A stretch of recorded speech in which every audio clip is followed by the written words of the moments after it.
Você já mencionou isso algumas vezes aqui. O maior obstáculo, talvez o mais importante de todos, é a questão do Líbano. E isso foi divulgado, se não me engano, ontem. O primeiro-ministro de Israel, Benjamin Netanyahu, o ministro da Defesa, Israel Katz, o chefe do Estado-Maior das Forças de Defesa de Israel, Eyal Zamir, e o comandante do Comando Norte, Rafi Milo, fizeram uma videoconferência na segunda-feira. Em um comunicado conjunto, eles disseram que as forças de defesa de Israel vão continuar agindo de forma decisiva para impedir ameaças contra seus soldados e civis, destruir a infraestrutura terrorista e manter a zona de segurança no sul do Líbano.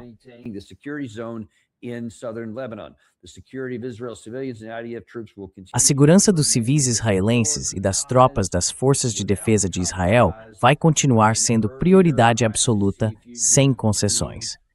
Um ex-primeiro-ministro procurado pelo Tribunal Penal Internacional, é disso que o Dropside estava falando, Benjamin Netanyahu, disse o seguinte: minha orientação e a do ministro da Defesa para as forças de defesa de Israel é clara e não mudou. Nossos combatentes no sul do Líbano têm total liberdade de ação para impedir qualquer ameaça direta ou em desenvolvimento contra eles ou contra os moradores do norte.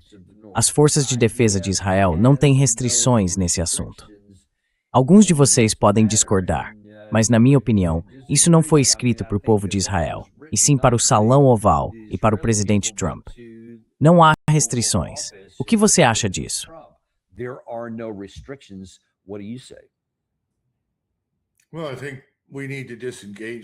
Olha, eu acho que a gente precisa se desvincular dessa guerra com o Irã e deixar claro que não apoiamos o assassinato em massa ou o extermínio das pessoas que vivem no Líbano. Porque é isso na prática que está sendo dito. Estão falando em transformar o Líbano numa nova Gaza. Os israelenses realmente acreditam que podem resolver essa situação matando. Mas eles não parecem entender que adotar essa postura é o caminho mais certo para levar Israel à própria extinção. Não dá para sair disso matando. E tentar fazer isso só piora as coisas, não melhora. Eu não sei mais o que dizer, Dan, mas se alguém acha que vai resolver o problema do Líbano matando gente e transformando o país em outra Gaza, pode esperar sentado. Isso não vai funcionar.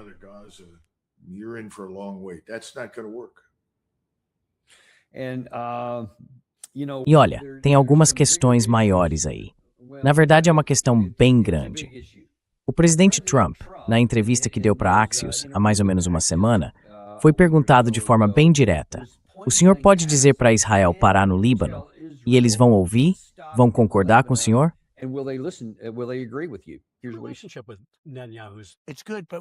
Seu relacionamento com Netanyahu é bom, mas a gente precisa manter ele um pouco. Você vai conseguir impedir que Israel ataque o Líbano? Sim, vou conseguir. Eles têm muito respeito por mim e fazem o que eu digo.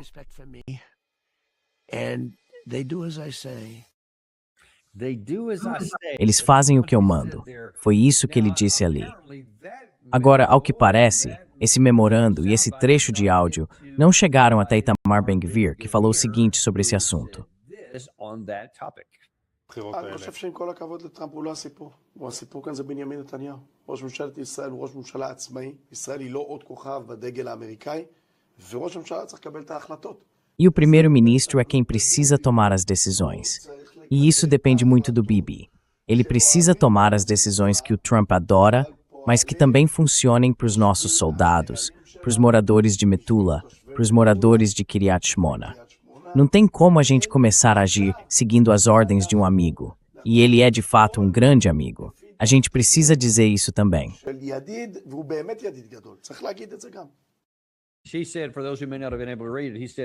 Ela disse, para quem talvez não tenha conseguido ler, que ele falou algo como: olha, a gente gosta do presidente Trump, mas vamos agir do nosso jeito e não vamos deixar que ele nos diga o que fazer. Então eles vão continuar seguindo o próprio caminho. E o que isso te diz, Doug? Quando a gente olha para tudo isso junto, as alegações que estamos fazendo, que os iranianos teriam concordado, os iranianos dizendo não concordamos, o Trump dizendo que mandou Israel fazer tal coisa, e Israel respondendo, tá bom, mas a gente vai fazer o que quiser. Parece para mim que o presidente Trump está ficando cada vez mais irrelevante, até mesmo entre as pessoas a quem ele costumava dar ordens.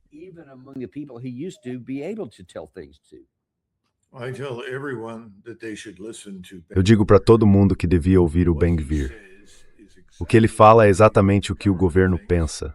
E, para ser sincero, o que a maioria dos israelenses pensa também. E a expectativa, mesmo que ele não tenha dito isso abertamente, é que nós sejamos os servos da grande Israel e que as nossas forças armadas continuem envolvidas até que a visão de mundo dele se realize, a visão de Ben-Gvir, que é a grande Israel. É com isso que o presidente Trump vai ter que lidar. Será que o presidente Trump pode ir lá e conseguir uma declaração de guerra contra o Líbano? E nesse caso, contra qualquer outro país, incluindo o Irã, ou qualquer outro país árabe da região, ou até a Turquia, só para satisfazer as exigências de Ben-Gvir? Será que ele consegue fazer isso? Bom, a atitude de Ben-Gvir é a seguinte: passamos 30 anos comprando políticos. Agora é hora de eles devolverem o favor. Temos o melhor governo que o dinheiro pode comprar. E o governo já foi comprado. Fim de papo. Agora é hora de cobrar a conta. End of discussion. So now it's time to pay back. If you take their money, they expect you to perform. Se você aceita o dinheiro deles, eles esperam que você entregue resultados. Acho que esse é o problema do presidente Trump com o Congresso, em menor grau no caso dele mesmo. Mas ele também está sob pressão. As pessoas envolvidas aqui, Dan, que não estão sob pressão, são chamadas de americanos. Nós não estamos sob pressão. E estamos profundamente preocupados com os interesses do povo americano, seus interesses estratégicos, seus interesses de segurança. E eles não veem o assassinato em massa ou a extinção de pessoas que vivem em Gaza, no Líbano, no Irã, ou, aliás, em qualquer outro lugar, como algo ligado à nossa segurança nacional. Isso não faz sentido para a gente. Agora o presidente Trump precisa decidir de que lado ele realmente está. Ele vai ser o presidente dos Estados Unidos ou vai ser o principal representante diante do povo americano, do poder israelense e judaico internacional? Essa é a questão.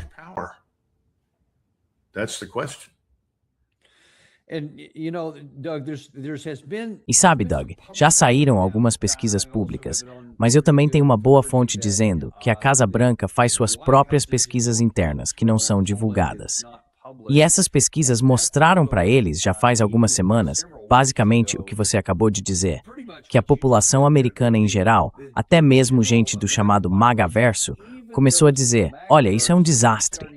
Essa guerra é um desastre. A gente devia sair disso e parar de ceder automaticamente a Israel. Isso parece ter mudado o jeito do presidente Trump falar, as coisas que ele vinha dizendo. Porque, sabe, ele falava coisas como eu digo para eles o que fazer, ou eles são o parceiro menor, esse tipo de coisa.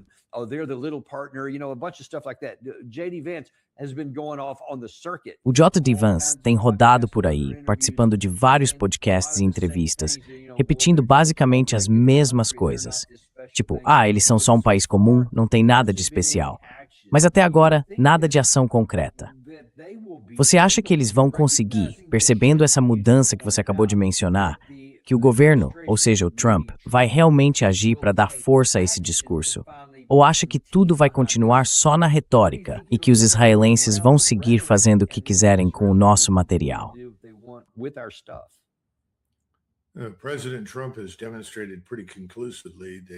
O presidente Trump mostrou de forma bem clara que ele é mesmo um político. E a maioria dos políticos gosta de ficar um pouco em cima do muro. O que isso quer dizer? Que ele tende a tentar encontrar uma posição em todos os lados da questão. Ele não costuma tomar uma decisão que possa ser vista de qualquer maneira como realmente decisiva. Agora, isso pode mudar? Sim, eu acho que pode. Mas é importante entender, quando é que a Revolução Francesa realmente começou? Ela começou quando o povo de Paris não conseguia mais comprar pão. Então, qual é o ponto de ruptura aqui? Se isso continuar, se a violência continuar, se o petróleo continuar vazando, e se a gente continuar vendo falta de ureia, de ácido sulfúrico, de alumínio e de uma série de outros minerais essenciais, todos vindos do Golfo Pérsico, aí sim a situação pode mudar de forma bem séria.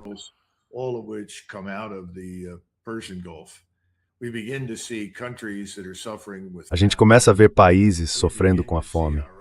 Começa a ver o nosso próprio povo. As pessoas estão percebendo que não é uma questão de queda na demanda. Isso é bobagem. O problema é a destruição da oferta. O que aconteceu com as cadeias de suprimento? Onde estão as coisas que normalmente estão nas prateleiras? Quando esse tipo de situação começa a acontecer, a pressão fica enorme. Agora, eu preferia que o presidente não esperasse até lá. Acho que seria melhor ele agir com firmeza agora e dizer, chega, estamos fora. E depois virar para os iranianos e dizer, esses são os nossos interesses, estamos fora, respeitamos os interesses de vocês, e é assim que a gente enxerga os seus interesses.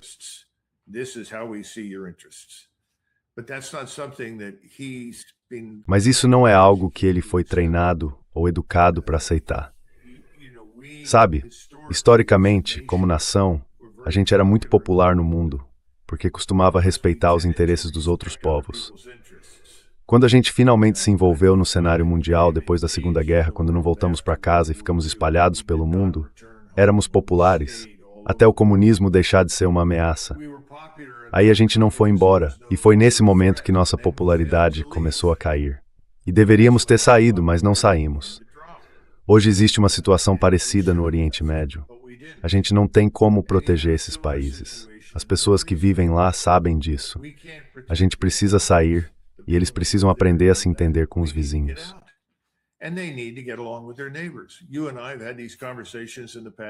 A gente já teve essas conversas antes sobre a Rússia. Sabe, os lituanos, letões e estonianos adorariam fazer com a gente o que os israelenses fizeram e nos arrastar para uma guerra que não precisamos travar contra a Rússia. A gente não vai fazer isso. Mas deveríamos ser mais diretos com as pessoas e dizer, olha, vocês moram aí, nós não. Tentem se entender com seus vizinhos. Não esperem que a gente bata nos seus vizinhos para colocá-los na linha. Infelizmente, neste momento, estamos batendo em todo mundo para satisfazer Israel. E isso não está funcionando. É uma catástrofe para nós e para o mundo. Eu acho que o presidente Trump sabe disso, mas ele está sob pressão. Ele não pode simplesmente desligar tudo.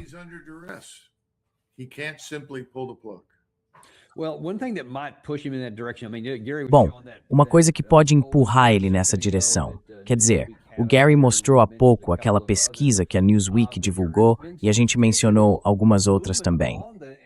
Mas houve um movimento adicional nisso. E vamos olhar só para o lado republicano dessa história. Quer dizer, ele está começando a incendiar a própria casa. A gente viu o que aconteceu com Thomas Massie. Ele fez de tudo, gastou dezenas de milhões de dólares, vindos de todo tipo de gente, para garantir que o Massie não fosse reeleito na eleição primária. Então ele conseguiu isso, mas teve um preço. E agora, nas últimas 24 horas, o Tucker Carlson veio a público e disse, olha, eu nem me considero mais parte do Partido Republicano. Eu não sou democrata e não vou ser.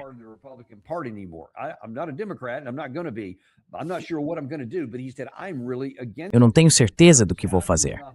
Mas ele disse, eu sou totalmente contra isso. E pelo visto, ele não é o único. A Marjorie Taylor Greene postou isso, acho que foi ontem à tarde. O Tucker não é o único que não está apoiando o Partido Republicano. Tem muita gente, segundo ela, que está completamente de saco cheio e não vai apoiar um partido que trai seus eleitores e o próprio país. Mas isso não quer dizer que a gente vai virar democrata também. Só que a gente terminou com esse Partido Republicano que coloca a América em último lugar. Agora, essas não são figuras pequenas. Como você enxerga essa tendência? E será que isso pode, enfim, chamar a atenção do presidente Trump, mostrando que o custo para ele dentro do próprio partido pode ser maior, especialmente com a eleição de novembro chegando, do que o custo de ir contra o lado israelense e priorizar os interesses americanos?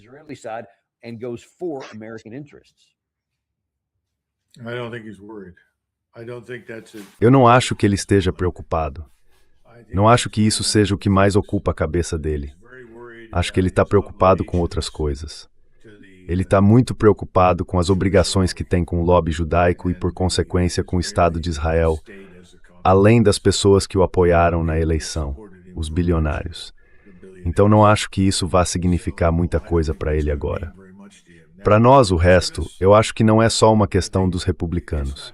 Os democratas foram tão longe para a esquerda, apoiando tudo que é anti-americano, que há muitos democratas que não querem mais saber do Partido Democrata. E vocês já mostraram o que está acontecendo com os republicanos. Eu acho que o sistema bipartidário, do jeito que a gente conhecia, está I desmoronando. think the two-party system as we've known it is collapsing. It hasn't happened visibly, but Isso ainda não aconteceu de forma visível, mas a gente vai começar a ver cada vez mais evidências disso nos próximos meses e anos. É por isso que, como você sabe, eu apoio a criação de um terceiro partido, um partido nacionalista, um partido América em primeiro lugar, um partido da liberdade americana. É disso que precisamos. Um partido que se preocupe, acima de tudo, com a segurança nacional, a defesa nacional, a identidade, a cultura e a história dos Estados Unidos. E claro, isso é algo inaceitável para quem está na esquerda. Também é inaceitável para algumas pessoas dentro do Partido Republicano que há anos apoiam o lobby de Israel. No fim das contas, eles não são tão diferentes assim. Eu acho que estamos entrando num período em que tudo vai mudar. Agora, o que vai acontecer com o presidente Trump nesse processo? Bom, se as coisas ficarem tão ruins quanto eu imagino nos próximos meses, vai haver muita pressão para tirá-lo do cargo. E eu acho que isso vai acontecer. and I think it's going to happen. Essa é uma afirmação bem ousada. Como isso poderia acontecer? Quer dizer, como seria isso na prática? Well, I don't think it'll happen because Olha, of eu não acho que isso vai acontecer por causa do gabinete. Deveria acontecer. É aí que o vice-presidente deveria entrar. O cara que chega e discuta: você já causou dano demais até aqui. Dano ao país, dano ao mundo. A gente não aguenta mais prejuízo. Então agora você tem uma escolha. Ou entra no jogo, fica quieto e ajuda a gente a sair dessa guerra, ou eu vou te tirar daí. Isso quer dizer que a maioria das pessoas no gabinete votaria pela remoção dele. Existe uma emenda que dá esse poder, mas eu não vejo isso acontecendo, Dan. E você? I don't see that happening, Dan. Do you? Não, porque o presidente Trump fez questão de colocar as pessoas mais leais em todos esses cargos. Então teria que acontecer algo muito grave para eles mudarem de lado. Embora eu ache que isso já passa um pouco pela cabeça deles agora, o que antes não acontecia. Yeah, but you say loyal. I just think Mas você fala em lealdade. Eu só acho que pessoas que, digamos, carecem completamente de coragem, essas não são leais. São pessoas movidas pelo medo, tudo bem, mas que vendem seus princípios para chegar onde estão. E, aliás, foi exatamente isso que fizeram para chegar lá. Então, para mim, esse não é o ponto.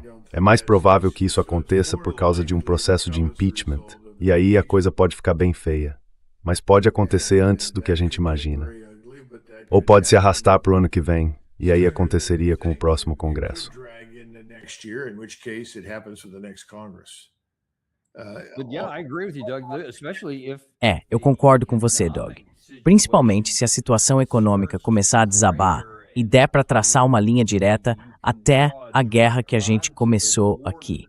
Quer dizer, mesmo os republicanos, por mais que queiram fazer outra coisa, falando dos membros do Congresso e do Senado, eu acho que eles não conseguiriam votar contra um processo de impeachment, se for isso que o povo americano passar a acreditar. Well, that's right. Exatamente, e eu acho que nem eu conseguimos prever com total precisão. Absolute precision. É com certeza que não. But I think that's the critical variable. Mas eu acho que essa é a variável crítica. E é interessante que o presidente Trump finalmente tenha admitido isso publicamente. Quer dizer, eu venho dizendo há semanas, corremos o risco de uma depressão global, a menos que consigamos conter essas tendências agora. E ele finalmente disse lá em Versalhes, depressão global. Graças a Deus, né? Pois então, senhor presidente, o senhor entendeu. Desengaje, saia. Existe uma solução militar. Chama-se desengajar e sair. It's a military solution. It's called disengage and get out. Olha, Doug, o presidente Trump é a pessoa mais habilidosa que eu já vi na minha vida. Isso nem sempre é algo bom, mas ele realmente tem essa habilidade. Ele consegue mudar completamente de posição, virar 180 graus e ainda convencer os apoiadores de que sempre foi uma boa ideia.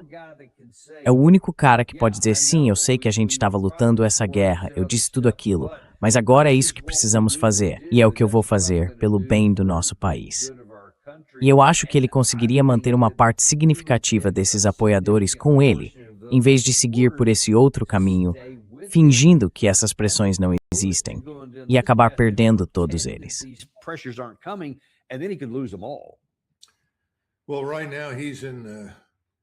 Olha, neste momento ele está numa zona de perigo parecida com a que o Richard Nixon se encontrou.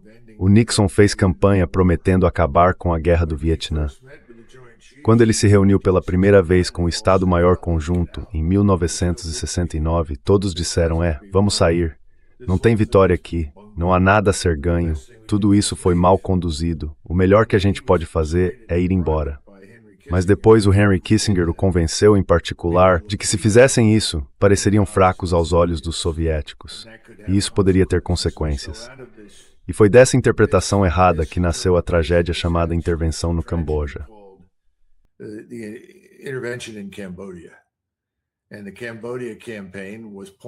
E a campanha no Camboja foi inútil. Ela só trouxe mais caos e instabilidade para a região e acabou matando mais americanos depois que o Nixon assumiu do que antes dele chegar. Ele só adiou o fim inevitável. Então o presidente Trump precisa parar e pensar bem nisso, ou pelo menos conversar com alguém que possa ajudá-lo a pensar direito, não com as mesmas pessoas que vêm aconselhando ele até agora, porque não é isso que ele quer fazer. Não espere as coisas piorarem. Foi o que o Nixon fez, e piorou.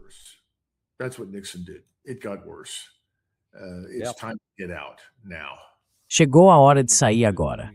Não tem conselho melhor do que esse. E eu espero que ele preste atenção. Mas como sempre, a gente agradece por você trazer esse tipo de orientação, porque sabemos que existe um caminho de saída. Então, se as coisas acabarem seguindo por esse caminho, vamos saber que não era inevitável. A gente poderia ter mudado o rumo se tivesse agido a tempo. Muito obrigado por essa palavra, Daniel Davis. A gente agradece de verdade. Certo, Daniel. E a gente também lembra vocês, se quiserem ver o artigo completo sobre o dia do julgamento, é só entrar no Substack do Doug, em mcgregorwarrior.substack.com. Lá vocês podem ler tudo o que ele publica. Assinem, vale a pena, a gente agradece muito.